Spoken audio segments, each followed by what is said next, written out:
ദൈവത്തിന്റെ ആഗ്രഹം പാപിയായ മനുഷ്യൻ തന്റെ പാപ വഴികളെ വിട്ട് നീതിയോടെ ജീവിക്കണമെന്ന് തന്നെയാണ്. അതിനെ ദൈവത്തിന്റെ വചനം കേൾക്കണം. ദൈവത്തിന്റെ വചനമാണ് ഒരു മനുഷ്യനെ നീതിയിലേക്ക് നടത്തുന്നത്. അതുകൊണ്ടാണ് ഇപ്രകാരം ഒരു ക്രമീകരണം ദൈവത്തിന്റെ കൃപയിൽ ആശ്രയിച്ച് നടത്തുവാനിടയായത്. ഹല്ലേലൂയ! എത്ര പേർക്ക് സന്തോഷമുണ്ട്? നമുക്ക് ഇന്നത്തെ ചിന്തയ്ക്കായി സങ്കീർത്തനം 34 8 വാക്യം വായിക്കാം. യഹോവ നല്ലവനെന്ന് രുചിച്ചറിയുവിൻ, അവനെ ശരണം പ്രാപിക്കുന്ന പുരുഷൻ ഭാഗ്യവാൻ. യഹോവ നല്ലവനെന്ന് അറിയുവാനല്ല പറഞ്ഞത്, രുചിച്ചറിയുവാൻ. ഇംഗ്ലീഷിൽ കൊടുത്ത ഇപ്രകാരമാണ്, taste and see that Lord is good. ടേസ്റ്റ് ചെയ്യാനാണ് പറഞ്ഞത്. ഇത് പാടിയ ദൈവത്തിന്റെ ഭക്തനായ ദാവീദ് ഒത്തിരി കഷ്ടത്തിന്റെ അനുഭവത്തിൽ കൂടെ കടന്നുപോയ വ്യക്തിയാണ്. ജീവിതത്തിൽ ഒത്തിരി പ്രയാസങ്ങൾ അനുഭവിച്ച വ്യക്തിയാണ്. അവിടെയെല്ലാം ദൈവത്തിന്റെ കരം തനിക്ക് അനുകൂലമായി വെളിപ്പെട്ടു. മരണത്തിലേക്ക് പോകാമായിരുന്ന സാഹചര്യങ്ങളിൽ സ്വർഗത്തിലെ ദൈവം അവനെ സൂക്ഷിപ്പാനിടയായി. തന്റെ ജീവിതത്തിന്റെ അനുഭവത്തിന്റെ വെളിച്ചത്തിലാണ് താൻ പാടിയത്, ദൈവം എത്ര നല്ലവനെന്ന് രുചിച്ചറിയുവീൻ. ഹല്ലേലൂയ! ദൈവം എത്ര നല്ലവനെന്ന് രുചിച്ചറിഞ്ഞ ദൈവ മക്കളാണ് എന്റെ മുൻപിൽ ഇരിക്കുന്നത് എന്ന് ഞാൻ ഹല്ലേലൂയ വ്യക്തമായി തിരിച്ചറിയുന്നു. അവരെ ഓർത്ത് ഞാൻ ദൈവത്തിന് സ്തോത്രം ചെയ്യുന്നു. ഒത്തിരി വിഷയങ്ങളും പ്രതിസന്ധികളും രോഗങ്ങളും ഒത്തിരി വന്നുവെങ്കിലും അവിടെയെല്ലാം തളർന്നു പോകാതെ നമ്മളെല്ലാം ഇതുവരെയും താങ്ങി നടത്തിയ ഒരു നല്ല ദൈവം നമ്മുടെ കൂടെയുണ്ട്. ആ ദൈവത്തെ കരങ്ങൾ ഉയർത്തി ദൈവത്തിന് സ്തോത്രം ചെയ്താട്ടെ. ഹല്ലേലൂയ! അപ്പൊ നമ്മുടെ ജീവിതത്തിൽ ദൈവം നല്ലവനെന്ന് നമ്മൾ രുചിച്ചറിയണം. ഈ ദേശത്തിലെ എല്ലാ പ്രിയപ്പെട്ടവരും തിരിച്ചറിയണം, ദൈവം നല്ലവനാണ്. കുറെ ബുദ്ധിപരമായ അറിവല്ല, പലർക്കും ബുദ്ധിപരമായ അറിവാണ്. ദൈവം നല്ലവനെന്നറിയാം, ദൈവം സ്നേഹിക്കുന്നവനാണെന്നറിയാം, കരുതുന്നവനാണെന്നറിയാം, പരിപാലിക്കുന്നവനാണെന്നറിയാം, സൗഖ്യമാക്കുന്നവനെന്നറിയാം. എന്നാൽ ആ ബുദ്ധിപരമായ അറിവ് കൊണ്ട് ഒരു കാര്യവുമില്ല. അറിഞ്ഞ അറിവിനെ ജീവിതത്തിൽ അനുഭവമാക്കണം.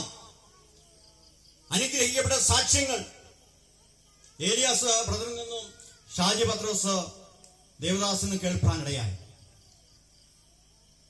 അവരിൽ കൂടെ നമുക്ക് മനസ്സിലായ കാര്യം എന്താണ്?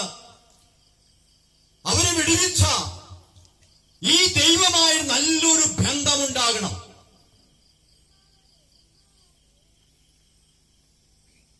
ദൈവം എത്ര നല്ലവനെന്ന് ജീവിതത്തിൽ അനുഭവിച്ചറിഞ്ഞ അനേക വ്യക്തികളെ കുറിച്ച് സുവിശേഷത്തിൽ നമുക്ക് കാണുവാൻ കഴിയും.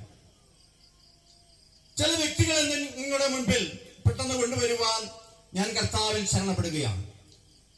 അതിനാധാരമായി മത്തായിയുടെ സുവിശേഷം 8-ാം അധ്യായം 1 മുതൽ 3 വരെയുള്ള വാക്യങ്ങൾ നമുക്ക് വായിക്കാം. അവൻ മലയിൽ നിന്ന് ഇറങ്ങി വന്നാറെ വളരെ പുരുഷാരം അവനെ പിന്തുടർന്നു. അപ്പോൾ ഒരു കുഷ്ഠരോഗി വന്ന് അവനെ നമസ്കരിച്ച്, കർത്താവേ, നിനക്ക് മനസ്സുണ്ടെങ്കിൽ എന്നെ ശുദ്ധമാക്കുവാൻ കഴിയുമെന്ന് പറഞ്ഞു. അവൻ കൈ നീട്ടി അവനെ തൊട്ടു. എനിക്ക് മനസ്സുണ്ട്, നീ ശുദ്ധമാക എന്ന് പറഞ്ഞു. ഉടനെ കുഷ്ഠം മാറി അവൻ ശുദ്ധനായി. നോക്കണം, കുഷ്ഠരോഗിയായ ഒരു വ്യക്തി അന്നത്തെ സമൂഹത്തിൽ ഇറങ്ങി നടക്കുവാൻ കഴിയത്തില്ല. അവർക്ക് വേണ്ടി പ്രത്യേകമായ ഒരു സ്ഥലം ഒരുക്കിയിട്ടുണ്ട്. കുടുംബത്തിൽ പോലും 6 അടി അടുത്തു വരുവാൻ അവർക്ക് കഴിയത്തില്ല. അത്രമാത്രം വെറുക്കപ്പെട്ട ഒരു കൂട്ടരായിരുന്നു കുഷ്ഠരോഗികൾ. അവഗണിക്കപ്പെട്ട ഒരു കൂട്ടം. എന്നാൽ യേശു ക്രിസ്തുവിനെ കുറിച്ച് കുഷ്ഠരോഗി കേട്ടു. അവൻ സ്നേഹിക്കുന്നവനാണ്. ആ വാർത്ത കേട്ടപ്പോൾ ആ യേശുവിനെ കാണുവാൻ ഒരാഗ്രഹം തന്റെ ഉള്ളിലുണ്ടായി. തനി രഹസ്യമായി താനായിരിക്കുന്ന സ്ഥലത്തു നിന്ന് യേശു ക്രിസ്തു പ്രസംഗിക്കുന്ന മലയിലേക്ക് വരുവാനിടയായി. മത്തായിയുടെ സുവിശേഷം 5 മുതൽ 7 വരെ മലയിലെ പ്രസംഗം നമുക്ക് അവിടെ കാണുവാൻ കഴിയും. 8-ാം അധ്യായത്തിൽ നമ്മൾ കാണുന്നത് ആ പ്രസംഗം കേട്ട് കുഷ്ഠരോഗം ബാധിച്ച വ്യക്തി യേശുവിനെ സമീപിക്കുകയാണ്. ആ വ്യക്തിയോട് ചോദിക്കാം, എന്തേ എത്ര അധികം ധൈര്യം നിനക്കുണ്ടായത്? മറ്റുള്ള യഹൂദന്മാരെ കാണുമ്പോൾ അകന്നു പോകുന്ന നിനക്ക് എങ്ങനെയാണ് യേശുവിന്റെ അടുക്കിൽ കടന്നു വരുവാൻ എത്ര ധൈര്യമുണ്ടായത്? അവൻ പറയുന്ന ഒരു കാര്യമുണ്ട്, ഞാൻ കേട്ടതുപോലെ ശരിയാണ്. ആ പ്രസംഗത്തിൽ അവൻ കേട്ടു. 5:44 നമ്മൾ ഇപ്രകാരം വായിക്കുന്ന ഒരു കാര്യമുണ്ട്, നിങ്ങളുടെ സ്വർഗസ്ഥനായ പിതാവിന്റെ മക്കളായി തീരേണ്ടതിന് നിങ്ങളുടെ ശത്രുക്കളെ സ്നേഹിപ്പിൻ, ഉപദ്രവിക്കുന്നതിന് വേണ്ടി പ്രാർത്ഥിപ്പിൻ. ഇന്ന് വരെ അവൻ കേൾക്കാത്ത ഒരു സന്ദേശമാണ് അവൻ കേട്ടത്. ഈ പറഞ്ഞ വ്യക്തി അധികാരത്തോടു കൂടിയാ പറയുന്നത്. പറഞ്ഞതുപോലെ ചെയ്യുന്നവനാണ് യേശു എന്ന് ആ വാക്കുകളിൽ അവൻ തിരിച്ചറിഞ്ഞു. മറ്റുള്ളവരെക്കാളും അധികമായി വിശ്വസിക്കാൻ കൊള്ളാവുന്നവനാണ് യേശു എന്നവൻ തിരിച്ചറിഞ്ഞു. ആ ധൈര്യത്തോടെ യേശുവിന്റെ അടുക്കൽ വന്ന് അവഗണിക്കപ്പെട്ട വ്യക്തി യേശുവിന്റെ അടുക്കൽ നീറുന്ന ഹൃദയത്തോടെ യേശുവോട് പറഞ്ഞു, കർത്താവേ, നിനക്ക് കഴിയും, നിനക്ക് മനസ്സുണ്ടെങ്കിൽ എന്നെ ശുദ്ധനാക്കാൻ കഴിയും. അവൻ വിശ്വസിച്ചു, നിനക്ക് കഴിയും. എന്റെ അവസ്ഥകൾക്ക് മാറ്റം നൽകുവാൻ, എന്റെ അവഗണിക്കേണ്ട അവസ്ഥകൾക്ക് മാറ്റം നൽകുവാൻ നിനക്ക് മാത്രമേ കഴിയൂ. ഞാനത് വിശ്വസിക്കുന്നു. അവൻ നീറുന്ന ഹൃദയത്തോട് പറഞ്ഞൊരു കാര്യമുണ്ട്, കർത്താവേ, എന്റെ ഈ അസുഖം മൂലം എന്റെ പെറ്റമ്മയ്ക്ക് എന്നോട് അറപ്പാണ്, എന്റെ സഹോദരങ്ങൾക്ക് എന്നോട് വെറുപ്പാണ്, എന്റെ സമൂഹം എന്നെ അകറ്റി നിർത്തിയിരിക്കുന്നു, ഞാൻ അവഗണിക്കപ്പെട്ടവരാണ്, ഞാൻ തള്ളപ്പെട്ടവരാണ്, ആർക്കും എന്നെ വേണ്ട. കർത്താവേ, നിനക്ക് മനസ്സുണ്ടോ? നിനക്ക് മനസ്സുണ്ടോ? നിനക്ക് മനസ്സുണ്ടെങ്കിൽ എന്നെ ശുദ്ധമാക്കുവാൻ കഴിയും. കർത്താവ് അവനെ നോക്കി, അവനെ തൊട്ടു. കുഷ്ഠരോഗികളെ അടുത്തുപോലും വരുവാൻ സമ്മതിക്കാതിരുന്ന കമ്മ്യൂണിറ്റി, കർത്താവ് യേശു ക്രിസ്തു അവനെ സ്നേഹത്തോടെ നോക്കി അവനെ തൊട്ടിട്ട് പറഞ്ഞൊരു കാര്യമുണ്ട്, മകനെ, എനിക്ക് മനസ്സുണ്ട് നിന്നെ ശുദ്ധമാക്കുവാൻ, എനിക്ക് മനസ്സുണ്ട് നിന്റെ കുടുംബത്തിന്റെ അവസ്ഥകൾക്ക്, ഹല്ലേലൂയ, നിന്റെ ജീവിതത്തിൽ ഒരു മാറ്റം വരുത്തുവാൻ. എനിക്ക് മനസ്സുണ്ട് സമൂഹത്തിൽ അപമാനിക്കപ്പെട്ട അവസ്ഥകളിൽ നിന്നും നിനക്കൊരു മാറ്റം നൽകുവാൻ എനിക്ക് മനസ്സുണ്ട്. ദേശത്തിലെ പ്രിയപ്പെട്ടവരെ, അവഗണിക്കപ്പെട്ട അവസ്ഥയിൽ വേദനിക്കുന്നവരെ, യേശു ക്രിസ്തുവിന് മനസ്സുണ്ട് നിന്റെ അവസ്ഥകൾക്ക് മാറ്റം നൽകുവാൻ. യേശുവിന്റെ അടുക്കൽ മനസ്സോടെ കടന്നു വരുവാൻ എത്ര പേർക്ക് താല്പര്യമുണ്ട്? നിന്റെ അവസ്ഥകൾക്ക് മാറ്റം നൽകുവാൻ യേശുവിന് കഴിയും. നിന്റെ അവഗണിക്കപ്പെട്ട സാഹചര്യങ്ങളെ, കുടുംബത്തിന്റെ അവസ്ഥകൾക്ക് മാറ്റം നൽകുവാൻ യേശുവിന് കഴിയും. ഇന്ന് രാത്രികാലം ഈ സന്ദേശം കേൾക്കുന്ന പ്രിയപ്പെട്ടവരെ, ഈ ദൂത് നിങ്ങളോടാണ്. ഈ ദൂത് ഏറ്റെടുക്കുവാൻ മനസ്സുണ്ടോ? യേശുവിന്റെ അടുക്കൽ വരുവാൻ മനസ്സുണ്ടോ? നിന്റെ അവസ്ഥകൾക്ക് മാറ്റം നൽകുവാൻ എന്റെ കർത്താവ് ആഗ്രഹിക്കുന്നു. അവനെ ദൈവം ഒറ്റ വാക്കിനാൽ ശുദ്ധമാക്കുവാനിടയായി. കർത്താവിന്റെ ഒരൊറ്റ വാക്ക് മതി നിന്റെ അവസ്ഥകൾക്ക് മാറ്റമുണ്ടാകുവാൻ, നിന്റെ സാഹചര്യങ്ങൾക്ക് മാറ്റമുണ്ടാകുവാൻ. ഹല്ലേലൂയ! അവൻ യേശു എത്ര നല്ലവനെന്ന് രുചിച്ചറിയുവാനിടയായി. ഹല്ലേലൂയ! യോഹന്നാന്റെ സുവിശേഷം 5-ാം അധ്യായം 1 മുതൽ 9 വരെയുള്ള വാക്യങ്ങൾ വായിച്ചാട്ടെ. രണ്ടാം വ്യക്തിയെ നമുക്ക്. അതിന്റെ ശേഷം യഹൂദന്മാരുടെ ഒരു ഉത്സവം ഉണ്ടായിട്ട് യേശു യെരുശലേമിലേക്ക് പോയി. യെരുശലേമിൽ ആട്ടുവാതിൽക്കൽ ബെഥസ്ദ എന്ന എബ്രായ പേരുള്ള ഒരു കുളമുണ്ട്. അതിന് 5 മണ്ഡപമുണ്ട്.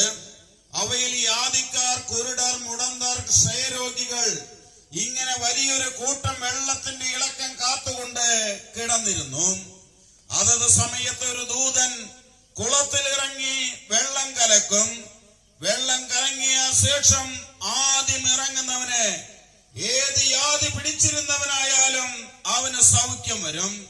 എന്നാൽ 38 ആണ്ട് രോഗം പിടിച്ച് കിടന്ന ഒരു മനുഷ്യൻ അവിടെ ഉണ്ടായിരുന്നു.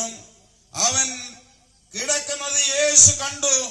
ഇങ്ങനെ ഏറിയ നാളായിരിക്കുന്നുവെന്നറിഞ്ഞ് നിനക്ക് സൗഖ്യമാകുവാൻ മനസ്സുണ്ടോ എന്ന് അവനോട് ചോദിച്ചു. രോഗി അവനോട്, യജമാനനെ, വെള്ളം കലങ്ങുമ്പോൾ എന്നെ കുളത്തിലാക്കുവാൻ എനിക്ക് ആരുമില്ല. ഞാൻ തന്നെ ചെല്ലുമ്പോൾ മറ്റൊരുത്തൻ എനിക്ക് മുമ്പേയായി ഇറങ്ങുന്നു എന്ന് ഉത്തരം പറഞ്ഞു. യേശു അവനോട്, എഴുന്നേറ്റ് നിന്റെ കിടക്കയെടുത്ത് നടക്ക എന്ന് പറഞ്ഞു. ഉടനെ ആ മനുഷ്യൻ സൗഖ്യമായി കിടക്കയെടുത്ത് നടന്നു. Hallelujah, hallelujah. ഇവിടെ 38 വർഷത്തോളം കുളക്കരയിൽ കിടക്കുന്ന ഒരു മനുഷ്യൻ. ഒത്തിരി രോഗികൾ അവിടെയുണ്ട്. വളരെ പ്രതീക്ഷയോടുകൂടിയാണ് താൻ അവിടെ വന്നിരിക്കുന്നത്. എന്നാൽ തന്റെ പ്രതീക്ഷയ്ക്ക് വിരുദ്ധമായി അവിടെ ഒന്നും തന്റെ ജീവിതത്തിൽ സംഭവിച്ചില്ല. തന്നെ തുടക്കത്തിൽ ഒത്തിരി പേര് സഹായിക്കാനുണ്ടായിരുന്നു. വീട്ടുകാരുണ്ടായിരുന്നു, ബന്ധുക്കളുണ്ടായിരുന്നു, കൂട്ടുകാരുണ്ടായിരുന്നു. എന്നാൽ വർഷങ്ങൾ കഴിയുന്നോറും അവരെല്ലാം തന്നെ വിട്ടുപോകാനിടയായി. പക്ഷെ താൻ അവിടെ നിന്ന് പോകുവാൻ തയ്യാറായില്ല. ആ വ്യക്തി സൗഖ്യത്തിന് വേണ്ടി അവിടെ കാത്തുകിടക്കുക. 1 വർഷമല്ല, 2 വർഷമല്ല, 38 വർഷം നമ്മളാണെങ്കിൽ കിടക്കൂ. 38 വർഷമായി ആ വ്യക്തി അവിടെ കിടക്കുക. യേശു തന്റെ അവസ്ഥയെ അറിഞ്ഞു. ഏറെ കാലമായിരിക്കുന്നുവെന്ന് കണ്ടു. ആരും സഹായിപ്പാനില്ലാത്ത ആ വ്യക്തിയെ യേശു കണ്ടു. ഏറെ കാലമായിരിക്കുന്നത് കണ്ടു. പ്രിയ സ്നേഹിത, പ്രിയ മാതാവേ, പിതാവേ, നിന്റെ അവസ്ഥ കാണുന്ന ഒരു യേശുവുണ്ട്. നിന്റെ സാഹചര്യം കാണുന്ന ഒരു യേശുവുണ്ട്. നിന്നെ ആരും സഹായിപ്പാനില്ലാത്ത ആ സാഹചര്യം അറിയുന്ന ഒരു യേശുവുണ്ട്. നിന്റെ സങ്കടം അറിയുന്ന ഒരു യേശുവുണ്ട്. നിന്റെ കഷ്ടത കാണുന്ന ഒരു യേശുവുണ്ട്. നിന്റെ നിലവിളി കേൾക്കുന്ന ഒരു യേശുവുണ്ട്. ഹല്ലേലൂയ.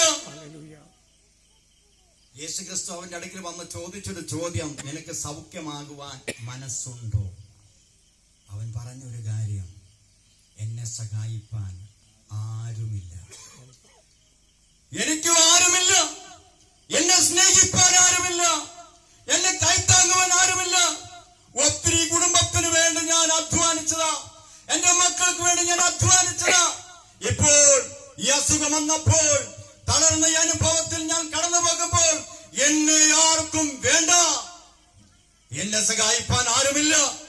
വളരെ ഹൃദയ നുറുക്കത്തോടെ അവന് വിലപിക്കുകയാണ്. ദൈവവചനം പറയുന്നു, സങ്കീർത്തനം 34:18, ഹൃദയം നുറുങ്ങിയവർക്ക് യഹോവ സമീപസ്ഥൻ, മനസ്സ് തകർന്നവരെ അവൻ രക്ഷിക്കുന്ന ദൈവമാണ്. പ്രിയ സഹോദര, പ്രിയ സഹോദരി, പ്രിയ മാതാവേ, പിതാവേ, നിന്നെ ആരും സഹായിക്കാനില്ല എന്ന് പറഞ്ഞ് നീ ഭാരപ്പെടേണ്ട. ഇന്ന് കർത്താവ് യേശു ക്രിസ്തു നിന്നോട് പറയുന്നു, നിന്നെ സഹായിപ്പാൻ ഞാനുണ്ട്. ഹല്ലേലൂയ. യേശു പറയുന്നു, ഞാനുണ്ട് മോനെ. ഹല്ലേലൂയ. നിന്റെ അവസ്ഥ ഞാൻ അറിയുന്നു. നിന്റെ സാഹചര്യം മാറ്റുവാൻ ഞാൻ ആഗ്രഹിക്കുന്നു. നീ എന്താണ് ചെയ്യേണ്ടത്? ഞാൻ പറയുന്ന എന്റെ വചനങ്ങൾ ഏറ്റെടുപ്പാൻ നിനക്ക് മനസ്സുണ്ടോ? നിന്റെ സാഹചര്യം നോക്കണ്ട, അവസ്ഥ നോക്കണ്ട, ആരുമില്ല എന്ന് പരാതി പറയണ്ട. ഞാൻ പറയുന്ന വചനം ഏറ്റെടുക്കുവാൻ നിനക്ക് മനസ്സുണ്ടെങ്കിൽ 38 വർഷത്തെ വിഷയം ഒരു നിമിഷം കൊണ്ട് മാറ്റുവാൻ ഞാൻ ശക്തനാണ്. ഹല്ലേലൂയ. അവന് 38 വർഷം വർഷത്തെ വിഷയമാണെങ്കിലും കർത്താവിന് അതൊരൊറ്റ നിമിഷം കൊണ്ട് മാറ്റം വരുത്തുവാൻ കഴിയും. മാറ്റം വരുത്തിയ ദൈവത്തിന്റെ മക്കളാണ് വിവിധ വിഷയങ്ങളിൽ പ്രതിസന്ധികൾ കൂടെ കടന്നുപോയ നമ്മളെ ഒരു നിമിഷത്താൽ ദൈവം അത്ഭുതകരമായി വിടുവിച്ച ആ ദൈവത്തിന്റെ സ്നേഹത്തെ ഓർത്ത് കരങ്ങളോർത്ത് ദൈവത്തിന് സ്തോത്രം ചെയ്താട്ടെ. ഹല്ലേലൂയ. പിശാചിന്റെ അധികാരത്തിൽ കിടന്നവരായിരുന്നു നമ്മൾ. എന്നാൽ കൃപയാൽ കർത്താവ് നമ്മളെ വിടുവിപ്പാനിടയായി. ആരും സഹായിപ്പാനില്ല ആ വ്യക്തിയെ കർത്താവ് ഒരു നിമിഷം കൊണ്ട് സൗഖ്യമാക്കുവാനിടയായി. യേശു എത്ര നല്ലവനെന്ന് അവൻ തന്റെ ജീവിതത്തിൽ രുചിച്ചറിയുവാനിടയായി. നമുക്കടുത്ത വ്യക്തിയെ നോക്കാം. മാർക്കോസിന്റെ സുവിശേഷം 5-ാം അധ്യായം 1 മുതൽ താഴോട്ട് പെട്ടെന്ന് വായിച്ചാട്ടെ. അവർ കടലിന്റെ അക്കരെ ഗദരദേശത്ത് എത്തി. പടകിൽ നിന്ന് ഇറങ്ങിയ ഉടനെ അശുദ്ധാത്മാവുള്ള ഒരു മനുഷ്യൻ കല്ലറകളിൽ നിന്ന് വന്ന് അവനെ എതിരേറ്റു. അവന്റെ പാർപ്പ് കല്ലറകളിലായിരുന്നു. ആർക്കും അവനെ ചെങ്ങല കൊണ്ടുപോലും ബന്ധിച്ചുകൂടാഞ്ഞു. പലപ്പോഴും അവനെ വിലങ്ങും ചങ്ങലയും കൊണ്ട് ബന്ധിച്ചിട്ടും അവൻ ചങ്ങല വലിച്ചു പൊട്ടിച്ചും വിലങ്ങ് ഉരുമി ഒടിച്ചും കളഞ്ഞു. ആർക്കും അവനെ അടക്കുവാൻ കഴിഞ്ഞില്ല. അവൻ രാവും പകലും കല്ലറകളിലും മലകളിലും ഇടവിടാതെ നിലവിളിച്ചും തന്നെത്താൻ കല്ലുകൊണ്ട് ചതച്ചും പോന്നു. അവൻ യേശുവിനെ ദൂരത്ത് നിന്ന് കണ്ടിട്ട് ഓടിച്ചെന്ന് അവനെ നമസ്കരിച്ചു.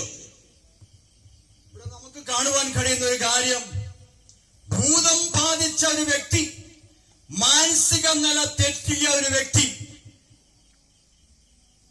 ഭൂതം അവന്റെ മാനസിക തലത്തെ ബന്ധിക്കുവാനിടയായി.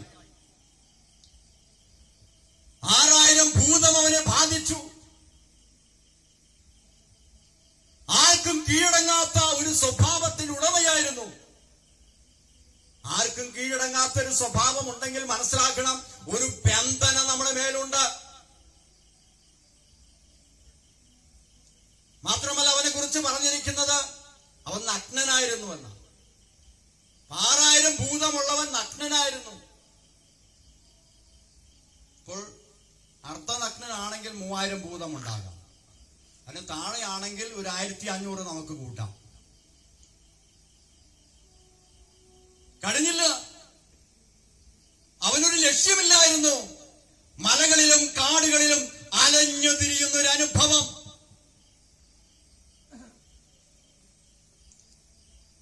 അവന്റെ വായിൽ നിന്ന് വന്ന വാക്കുകൾ മറ്റുള്ളവരെ അസ്വസ്ഥപ്പെടുത്തി.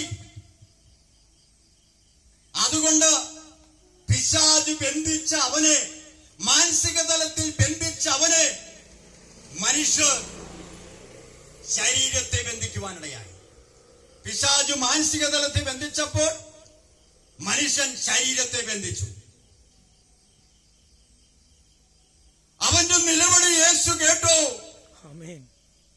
പ്രതികൂലങ്ങളെ അതിജീവിച്ച് അതിനെ അമർത്തി കർത്താവ് അവിടെ ആ ഗദരദേശത്ത് വരുവാനിടയായി. യേശുവിനെ കണ്ടപ്പോൾ ആ മനുഷ്യൻ യേശുവിന്റെ മുൻപിൽ വീഴുകയാണ്. ഒരു അന്ധകാര ശക്തിക്കും യേശുവിന്റെ മുൻപിൽ നിൽക്കുവാൻ കഴിയുകയില്ല. യേശു ക്രിസ്തു അവനുള്ള ഭൂതത്തെ ശാസിപ്പാനിടയായി. ആ ഭൂതം അവിടുന്ന് വിട്ടുപോയപ്പോൾ അവന് വലിയൊരു മാറ്റം സംഭവിച്ചു. വസ്ത്രമില്ലാത്തവൻ വസ്ത്രമെടുക്കുവാനിടയായി. അണിഞ്ഞുതിരിഞ്ഞ വ്യക്തി ഇപ്പോൾ ലക്ഷ്യബോധമുള്ളവനായി. മറ്റുള്ള മുമ്പിൽ ആക്രോശിച്ചുകൊണ്ട് നിന്നിരുന്ന വ്യക്തി ശാന്തനായി യേശുവിന്റെ പാദപീഠത്തിലുണ്ട്.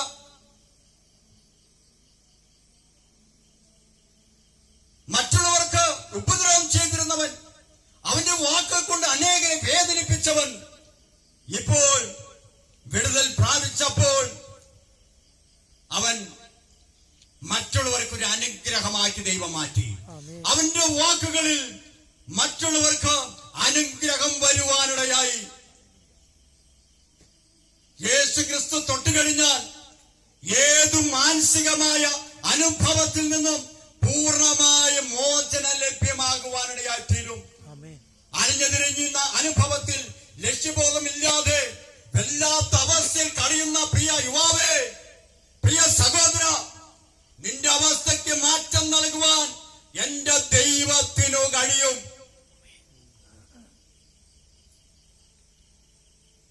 അവനിപ്പോൾ ആഗ്രഹം, യേശുവേ ഞാൻ അങ്ങയുടെ കൂടെ ഒന്ന് വരട്ടെ. യേശു അവനോട് പറഞ്ഞു, നീ എന്റെ കൂടെ ഇപ്പൊ വരണ്ട. നിന്റെ വീട്ടിൽ പോയി ദൈവം നിന്നോട് കരുണ കാണിച്ചതൊക്കെയും പ്രസ്താവിക്കുക. നമ്മളവിടെ കാണുന്നത് അവൻ വീട്ടിൽ മാത്രമല്ല, ദെക്കപ്പോലി നാട്ടിൽ പോയി യേശുവിനെ ഘോഷിക്കുവാൻ തുടങ്ങി. 10 പട്ടണങ്ങളിൽ യേശുവിനെ അവൻ ഘോഷിക്കുവാൻ തുടങ്ങി. ഇപ്പോൾ അവൻ അനേകരുടെ ബന്ധനത്തെ അടിച്ചു മാറ്റുന്ന ഒരു സുവിശേഷകനാക്കി ദൈവം അവനെ രൂപാന്തരപ്പെടുത്തുവാനിടയായി. സുവിശേഷം അനേകരുടെ ബന്ധനത്തെ അഴിക്കുന്ന ഹല്ലേലൂയ ദൈവത്തിന്റെ ശക്തിയാണ്. പിശാചിന്റെ പ്രവൃത്തികളെ അഴിപ്പാൻ ദൈവപുത്രൻ പ്രത്യക്ഷനായി. കർത്താവായ യേശു ക്രിസ്തു നിന്റെ ഏത് ബന്ധനത്തെയും എത്ര മന്ത്രവാദി കെട്ടിയ കെട്ടുകളെയും അഴിപ്പാൻ ശക്തനായ ദൈവമത്രേ. ഹല്ലേലൂയ. യേശുവിന്റെ അടുക്കിലേക്ക് വരുവാൻ മനസ്സുണ്ടോ? കുഷ്ഠരോഗം ബാധിച്ച വ്യക്തി യേശുവിനോട് എന്ന് പറഞ്ഞാൽ മനുഷ്യൻ ദൈവത്തോട് ചോദിച്ചു, നിനക്ക് മനസ്സുണ്ടോ എന്നെ സൗഖ്യമാകാൻ? ദൈവം പറഞ്ഞു, എനിക്ക് മനസ്സുണ്ട്. അതേ ചോദ്യം ദൈവം തിരിച്ച് മനുഷ്യനോട് ചോദിക്കുക, നിനക്ക് മനസ്സുണ്ടോ? എനിക്ക് മനസ്സുണ്ട്. മനുഷ്യ, നിനക്ക് മനസ്സുണ്ടോ? നിന്റെ അവസ്ഥകൾക്ക് പരിപൂർണമായി മാറ്റം നൽകുവാൻ കഴിയുന്ന എന്റെ അരികിൽ വരുവാൻ നിനക്ക് മനസ്സുണ്ടോ? ഏതു അവസ്ഥയ്ക്ക് മാറ്റം നൽകുവാൻ ദൈവത്തിന് കഴിയും.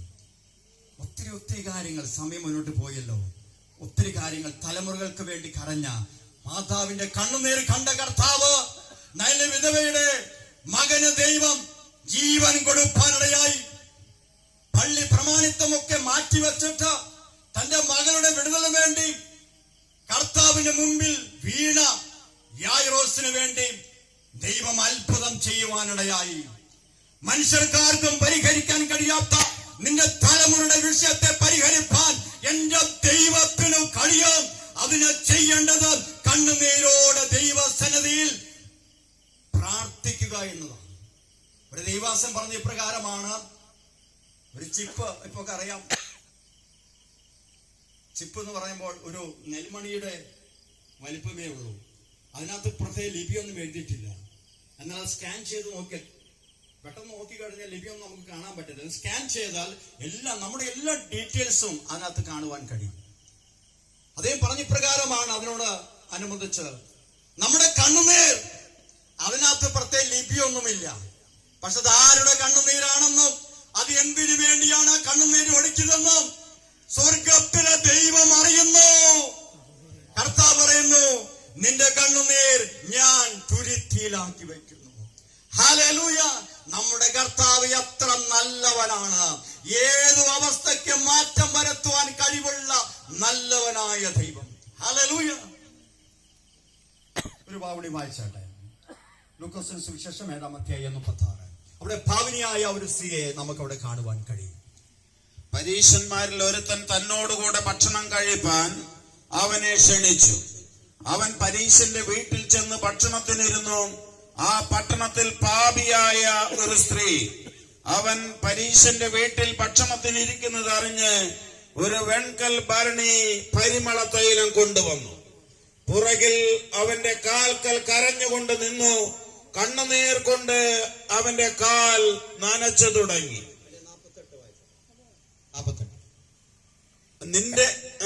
പിന്നെ അവൻ അവളോട്, നിന്റെ പാപങ്ങൾ മോചിച്ചു തന്നിരിക്കുന്നുവെന്ന് പറഞ്ഞു.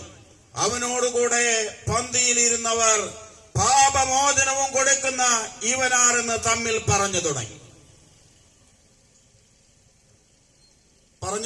അവനോ സ്ത്രീയോട്, നിന്റെ വിശ്വാസം നിന്നെ രക്ഷിച്ചിരിക്കുന്നു, സമാധാനത്തോടെ പോക എന്ന് പറഞ്ഞു. നോക്കണം, യേശുവിനുള്ള വിശ്വാസത്തെ യഥാർത്ഥമായി ഉപയോഗിച്ച ഒരു ഭാവിയായ ഒരു സ്ത്രീയുടെ വിവരണം നമുക്കിവിടെ കാണുവാൻ കഴിയും.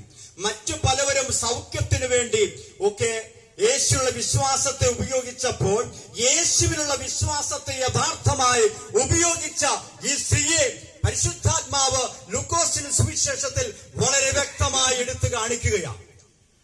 അവളുടെ ചില തിരിച്ചറിവുകൾ ഞാൻ പെട്ടെന്ന് പറഞ്ഞ് മുന്നോട്ട് പോകാൻ ആഗ്രഹിക്കുന്നു. അവൾ മനസ്സിലാക്കിയിരിക്കുന്ന ഒരു കാര്യം, എന്റെ പാപം എന്റെ ജീവിതത്തെ നശിപ്പിക്കും. അത് വലിയൊരു തിരിച്ചറിവാണ്. എന്റെ പാപം എന്റെ ജീവിതത്തെ നശിപ്പിച്ചു കളയും. ഞാൻ ഇങ്ങനെ മുന്നോട്ട് പോയാൽ ഇതെന്നെ നശിപ്പിക്കുമെന്നുള്ള ചിന്ത അവളെ ഭരിക്കുവാനിടയായി. കാരണം അവൾക്ക് പാപനിമിത്തം സ്വസ്ഥതയില്ല, സമാധാനമില്ല, സന്തോഷമില്ല, ആകെ അസ്വസ്ഥമായ ഒരു അനുഭവം. പ്രിയപ്പെട്ടവരെ, നമ്മുടെ ജീവിതത്തിൽ എന്തുകൊണ്ട് സമാധാനമില്ലാത്ത, എന്തുകൊണ്ട് സ്വസ്ഥതയില്ലാത്ത? പാപം നമ്മുടെ ജീവിതത്തിലുണ്ട്. ദൈവത്തിന്റെ രൂപത്തിലും സാദൃശ്യത്തിലും സൃഷ്ടിക്കപ്പെട്ട മനുഷ്യൻ, അവനിൽ പാപമില്ലായിരുന്നു. ദൈവത്തോടുകൂടി വസിച്ചിരുന്നവൻ,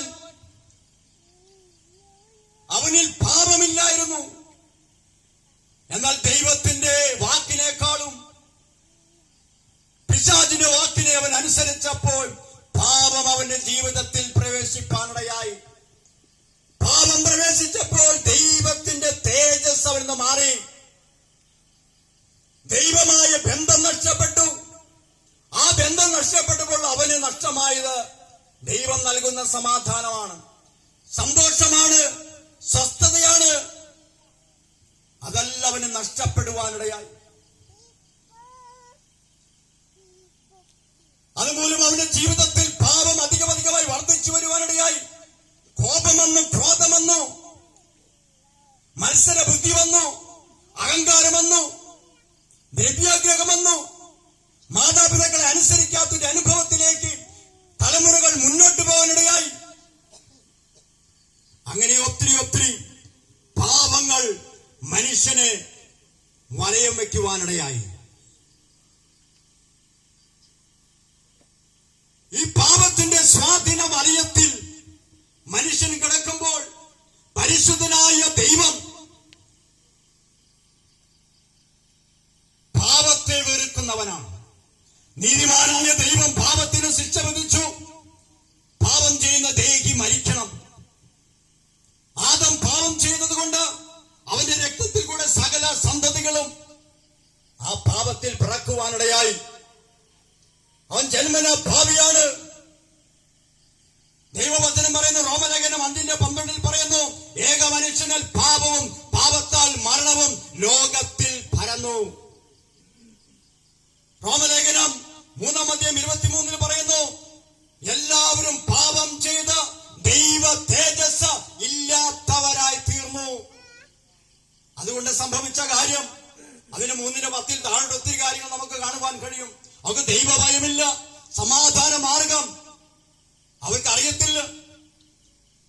അവരുടെ അധരങ്ങളിൽ കൊടിയ വിഷം നിറഞ്ഞു നിൽക്കുന്നു. വഞ്ചന അവരുടെ ജീവിതത്തിലുണ്ട്. ഇങ്ങനെ പാപത്താൽ മൂടപ്പെട്ട മനുഷ്യൻ, ആ മനുഷ്യന് ദൈവം, നീതിമാനായ ദൈവം ശിക്ഷ വിധിച്ചു. പാവം ചെയ്ത ദേഹി മരിക്കണം. ഈ ലോകത്തിൽ കോടതിയുണ്ട്. പാവം ചെയ്താൽ, തെറ്റ് ചെയ്താൽ നിശ്ചയമായും ശിക്ഷയുണ്ട്. സ്വർഗത്തിലെ ദൈവം, പരിശുദ്ധനായ ദൈവം പാപം ചെയ്താൽ അതിനെ ശിക്ഷിക്കാതെ വിടുകയില്ല. കർത്താവായ യേശു ക്രിസ്തുവിനോട് പ്രാർത്ഥിക്കാതിരുന്നത് പാപമാണ്. ദൈവത്തോട് പ്രാർത്ഥിക്കാതിരുന്നാൽ പാപമാണ്. എളിവനെ നിന്ദിക്കുന്നത് പാപമാണ്. അവിശ്വാസം പാപമാണ്. പാപത്തിന്റെ പട്ടികൾ ഒത്തിരിയാണ്. പ്രിയപ്പെട്ടവരെ, ഈ പാപത്തിനും ശിക്ഷ വിധിച്ചപ്പോൾ ഈ മനുഷ്യരെല്ലാം പാപത്തിൽ ജനിച്ച, പാപത്തിൽ ജീവിച്ച, പാപത്തിൽ മരിക്കും. അതുകൊണ്ട് മരണത്തിന് യോഗ്യരായ മനുഷ്യനെ രക്ഷിപ്പാൻ സ്നേഹവാനായ ദൈവം ഒരു പദ്ധതി ഒരുക്കി. ആ പദ്ധതി പ്രകാരമാണ് കർത്താവായ യേശു ക്രിസ്തു ഇന്നേക്ക് 2024 വർഷങ്ങൾക്ക് മുമ്പ് മാനവകുലത്തെ രക്ഷിപ്പാൻ സ്വർഗീയ മഹിമ വെടിഞ്ഞ് ഈ താണ ലോകത്തിലേക്ക് ഇറങ്ങി വന്ന്, ഹല്ലേലൂയ, നമുക്ക് വേണ്ടി നമ്മുടെ പാപത്തെ ഏറ്റെടുത്ത്, ശാപത്തെ ഏറ്റെടുത്ത്, ലംഘനത്തെ ഏറ്റെടുത്ത് നമുക്ക് പകരമായി കാൽവരി ക്രൂശിൽ മരിപ്പാനിടയായത്. എന്തുകൊണ്ടാണ് യേശു ക്രിസ്തു രക്തം ചിന്തി മരിപ്പാനിടയായത്? വചനം വളരെ വ്യക്തമായി പറയുന്ന ഒരു കാര്യമുണ്ട്. രക്തം ചിന്തൽ കൂടാതെ പാപമോചനമില്ല. ദൈവം പാപത്തെ വളരെ ഗൗരവത്തോടെ കാണുന്നു. അതുകൊണ്ട് പാപം ചെയ്ത മനുഷ്യൻ എന്ത് ചെയ്യണം? മരിക്കണം. അതിന് പാപത്തിന്റെ പരിഹാരം എങ്ങനെ ലഭ്യമാകുന്നത്? നമ്മുടെ പ്രവൃത്തികൾ കൊണ്ട് സാധ്യമല്ല. തീർത്ഥാനുസരണ യാത്ര കൊണ്ട്, പുണ്യ പ്രവൃത്തികൾ കൊണ്ട് പാപത്തിന് പരിഹാരം വരുത്തുവാൻ കഴിയുകയില്ല. ഈ സ്ത്രീ അത് തിരിച്ചറിഞ്ഞു. അവളെ തിരിച്ചറിവ്, രണ്ടാമത്തെ തിരിച്ചറിവ്, എന്റെ പാപത്തിൽ നിന്നും എനിക്ക് പൂർണ്ണമായും രക്ഷ പ്രാപിക്കുവാൻ എന്റെ പ്രവൃത്തികൾ കൊണ്ട് കഴിയത്തില്ല, ദാനധർമ്മങ്ങൾ കൊണ്ട് കഴിയത്തില്ല, തീർത്ഥാടന സ്ഥലങ്ങളിൽ യാത്ര കൊണ്ട് കഴിയത്തില്ല. എന്റെ പാപത്തിൽ നിന്ന് രക്ഷിക്കുവാൻ എനിക്കൊരു രക്ഷകനെ ആവശ്യമുണ്ട്. ആ രക്ഷകൻ യേശുവാണെന്ന് അവൾ തിരിച്ചറിഞ്ഞു. ഇന്ന് പലവർക്കും ഇല്ലാത്ത തിരിച്ചറിവ് ആ പാവിയായ സ്ത്രീക്ക് ലഭ്യമായി തീരുവാനിടയായി. പ്രിയപ്പെട്ടവരെ, നമ്മുടെ പാപത്തിൽ നിന്ന് നമ്മളെ രക്ഷിപ്പാൻ ഈ ഉലകത്തിൽ പാപമില്ലാത്തവനായി ജനിച്ച ഒരുവനെ ഉള്ളൂ. അതാണ് കർത്താവായ യേശു ക്രിസ്തു. ബൈബിൾ മാത്രമല്ല, എൻസൈക്ലോപീഡിയ പറയുന്നു യേശു രക്ഷകനാണെന്ന്. സേവിയർ എന്ന വാക്ക് SAVIOUR, saviour, one who saves from our sin. അവിടെ എക്സാമ്പിൾ കൊടുത്തിരിക്കുന്ന ജീസസ് ക്രൈസ്റ്റ് എന്നാണ്. ഹല്ലേലൂയ. യേശു ക്രിസ്തു പറഞ്ഞു, ഞാൻ ലോകത്തിന്റെ വെളിച്ചമാകുന്നു. അതിനർത്ഥം ലോകത്തിൽ മുഴുവനും ഇരുട്ട് വ്യാപിച്ചിരിക്കുക, ലോകം മുഴുവൻ പാപത്തിൽ കിടക്കുക. നിന്നെ രക്ഷിപ്പാൻ എനിക്ക് മാത്രമേ കഴിയൂ എന്നാ യേശു അവിടെ പ്രഖ്യാപിച്ചത്. എന്നെ അനുഗമിക്കുന്നവൻ ഇരുളിൽ നടക്കാതെ ജീവന്റെ വെളിച്ചമുള്ളവനാകും. പത്രോസ് വിളിച്ചു പറഞ്ഞു, ആത്മാവിൽ നിറഞ്ഞ മറ്റവനും രക്ഷയില്ല. ആകാശത്തിന് കീഴിൽ നമ്മുടെ രക്ഷയ്ക്ക് വേണ്ടി യേശുവിന്റെ നാമമല്ലാതെ മറ്റൊരു നാമം നൽകപ്പെട്ടിട്ടില്ല. അതുകൊണ്ട് ദേശമേ തിരിച്ചറിയുക, പാപത്തിന് പരിഹാരം നൽകുവാൻ കഴിവുള്ള ഈ ഉലകത്തിൽ ഒരുവനേ ഉള്ളൂ. അത് കർത്താവായ യേശു ക്രിസ്തുവാണ്. ഈ സ്ത്രീ തിരിച്ചറിഞ്ഞു, യേശു ക്രിസ്തുവിന് മാത്രമേ എന്നെ രക്ഷിക്കുവാൻ കഴിയുള്ളൂ. ആ തിരിച്ചറിവ് അത് അനുഭവമാക്കുവാൻ അവൾ ഓടി വരികയാ. അവിടെ പുരോഹിതൻ, പരീശനായ വ്യക്തി അവിടെയുണ്ട്. അതോ അവൾക്കൊരു തടസ്സമായില്ല. അവൾക്കൊരു ഒറ്റ ആഗ്രഹമേ ഉള്ളൂ, എനിക്കൊരു വിടുതൽ പ്രാപിക്കണം, എനിക്കൊരു മോചനം പ്രാപിക്കണം. മോചനം പ്രാപിക്കണമെന്ന് അതിയായ ഒരു ആഗ്രഹമുള്ളവന് തടസ്സങ്ങളൊന്നുമില്ല. മതമൊരു തടസ്സമല്ല, പുരോഹിതനൊരു തടസ്സമല്ല, കുടുംബമൊരു തടസ്സമല്ല. പാപത്തിൽ നിന്നും വിടുതൽ പ്രാപിപ്പാൻ യേശുവിനെ യഥാർത്ഥമായി മനസ്സിലാക്കിയ ഒരു വ്യക്തിക്ക് യാതൊരു തടസ്സവുമില്ല. അവൾ ഓടി വരികയാ. യേശുവിന്റെ അടുക്കിൽ അവൾ വീഴുകയാണ്. അവൾ കണ്ണുനീര് കൊണ്ട് യേശുവിന്റെ പാദം കഴുകുവാനിടയായി, തലമുടി കൊണ്ട് തുളയ്ക്കുവാനിടയായി. ഒരു വാക്ക് പോലും അവൾ പറഞ്ഞില്ല. പക്ഷെ അവൾ ഏറ്റു പറയുകയാ കണ്ണുനീര് കൊണ്ട്. രണ്ടു തുള്ളി കണ്ണുനീര് വീണെന്നല്ല പറഞ്ഞത്, കണ്ണുനീര് കൊണ്ട് പാദങ്ങൾ കഴുകി എന്ന് പറയുമ്പോൾ ആഴമേറിയ അനുതാപം പാപത്തെ കുറിച്ച് അവൾക്കുണ്ടായിരുന്നു. ഹല്ലേലൂയ. കരങ്ങളെടുത്ത് സ്തോത്രം ചെയ്താൽ ആഴമേറിയ അനുതാപം. അവിടെ യേശുവിന്റെ ഇടയ്ക്ക് പാപങ്ങൾ ഏറ്റുവരടയായി. എങ്ങനെയാണ് നമുക്ക് രക്ഷ ലഭ്യമാകുന്നത്? കർത്താവായ യേശു ക്രിസ്തുവിൽ കൂടെ മാത്രമേ നമുക്ക് രക്ഷ ലഭ്യമാകത്തുള്ളൂ. എന്താണെന്ന് ഞാൻ വിശ്വസിക്കേണ്ടത്? കർത്താവായ യേശു ക്രിസ്തു എന്റെ പാപത്തിന്റെ പരിഹാരത്തിന് വേണ്ടി ഈ ഭൂമിയിൽ പാപമില്ലാത്തവനായി ജനിച്ചു, പാപമില്ലാത്തവനായി ജീവിച്ചു, പാപമില്ലാത്തവനായി എന്നെ സ്നേഹിച്ചുകൊണ്ട് എനിക്കൊരു നിത്യത തരുവാൻ കർത്താവായ യേശു ക്രിസ്തു എനിക്ക് പകരമായി കാൽവരി ക്രൂശിൽ മരിപ്പാനിടയായി. അവൻ മൂന്നാം നാൾ മരണത്തെ ജയിച്ച ഉയർത്തെഴുന്നേൽപ്പാനിടയായി. യേശു ക്രിസ്തു ജനിച്ചതും ജീവിച്ചതും മരിച്ചതും ഉയർത്തെഴുന്നേറ്റതും എനിക്ക് വേണ്ടിയായിരുന്നുവെന്ന് വ്യക്തിപരമായി ഒരുവൻ ഹൃദയം കൊണ്ട് അംഗീകരിക്കുമ്പോൾ, വിശ്വസിച്ചംഗീകരിക്കുമ്പോൾ കർത്താവിന്റെ വചനം പറയുന്നു, യേശുവിന്റെ രക്തം സകല പാപം പോക്കി നമ്മെ ശുദ്ധീകരിക്കുന്നു. യോഹന്നാന്റെ സുവിശേഷം 1:12 പറയുന്നു, അവനെ കൈകൊണ്ട് അവനിൽ വിശ്വസിക്കുന്ന ഏവർക്കും ദൈവമക്കളാവുന്ന അധികാരം നൽകി. പാപം ചെയ്യുന്നവൻ പിശാചിന്റെ മകനെന്ന് 1 യോഹന്നാൻ 3:8 പറയുമ്പോൾ, അതേ പിശാചിന്റെ മകനിൽ നിന്നും യേശുവിനെ കൈകൊണ്ടപ്പോൾ അവസ്ഥയ്ക്ക് മാറ്റമുണ്ടായി. അവനൊരു പുതിയ സൃഷ്ടിയായി മാറി. അവൻ ദൈവത്തിന്റെ മകനായി മാറുവാനിടയായി. ഹല്ലേലൂയ. അങ്ങനെ ദൈവത്തിന്റെ മക്കളായി തീർന്നവരാണ് എന്നെ ശ്രമിച്ചുകൊണ്ടിരിക്കുന്ന, എന്റെ മുൻപിലിരിക്കുന്ന ഈ പ്രിയപ്പെട്ട അവരെ ഓർത്ത് ഞാൻ ദൈവത്തിന് സ്തോത്രം ചെയ്യുന്നു. പ്രിയപ്പെട്ടവരെ, ഈ ദേശത്തിലെ സകല പ്രിയപ്പെട്ടവരും യേശു ക്രിസ്തുവിനെ വിശ്വസിച്ച് അവന്റെ പാപക്ഷമ പ്രാപിച്ച് വിശുദ്ധരായി തീരണമെന്ന് കർത്താവ് ആഗ്രഹിക്കുന്നു. എന്തുകൊണ്ട് വിശ്വസിക്കണം? നമുക്കൊരു നിത്യതയുണ്ട്. നമുക്ക് മരണത്തിനപ്പുറത്തൊരു നിത്യതയുണ്ട്.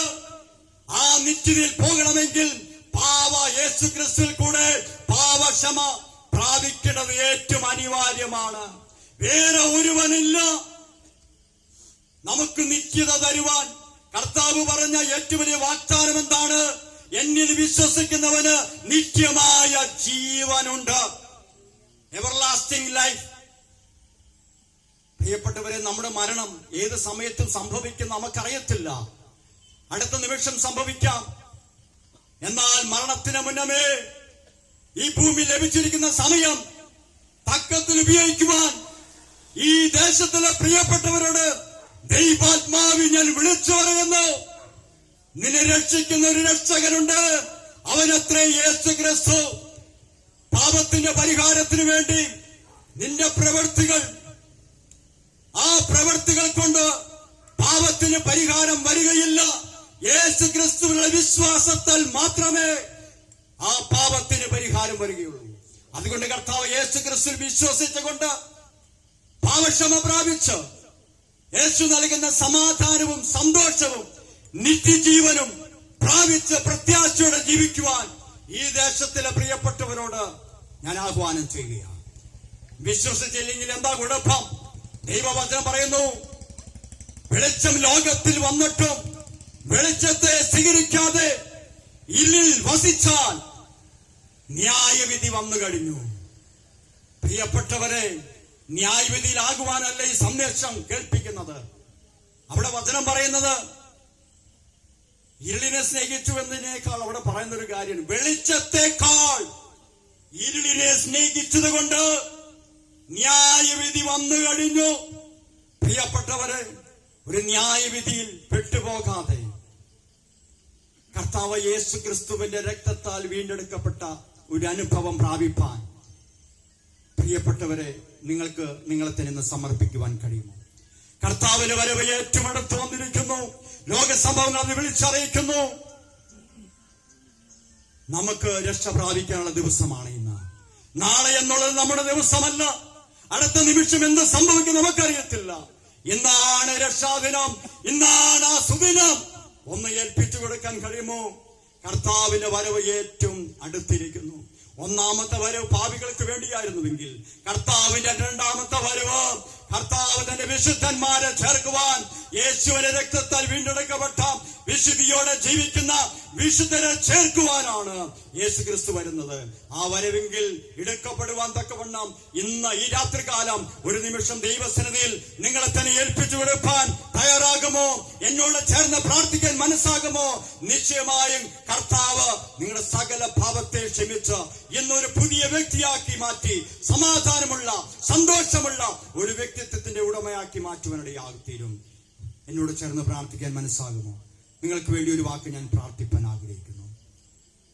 യേശുവേ, ഞാനൊരു പാപിയാണ്. എന്റെ പാപത്തിന്റെ പരിഹാരത്തിന് വേണ്ടിയാണ് അങ്ങ് കാൽവരി ക്രൂശിൽ മരിച്ചതെന്ന് ഞാൻ വിശ്വസിക്കുന്നു.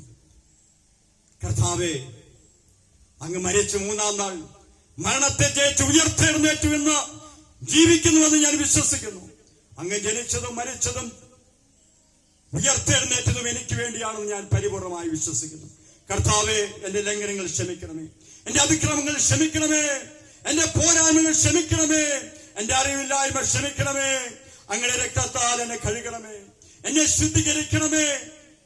അങ്ങയുടെ രക്ഷകനും നാഥനുമായി ഞാൻ സ്വീകരിക്കുന്നു. പിശാചിനെയും അവന്റെ പ്രവൃത്തികളെയും ഞാൻ വെറുത്തുപേക്ഷിക്കുന്നു. ഇനി മുതൽ അങ്ങയുടെ മകളായി ജീവിപ്പാൻ ഞാൻ ആഗ്രഹിക്കുന്നു. ഇനിയൊന്ന് സഹായിക്കണം. യേശു ക്രിസ്തുവിന്റെ നാമത്തിൽ ചോദിക്കുന്നു, നല്ല പിതാവേ. ഈ വചനങ്ങളാൽ ഈ ദേശത്തിലെ സകല പ്രിയപ്പെട്ടവരെയും ദൈവം അനുഗ്രഹിക്കുമാറാകട്ടെ.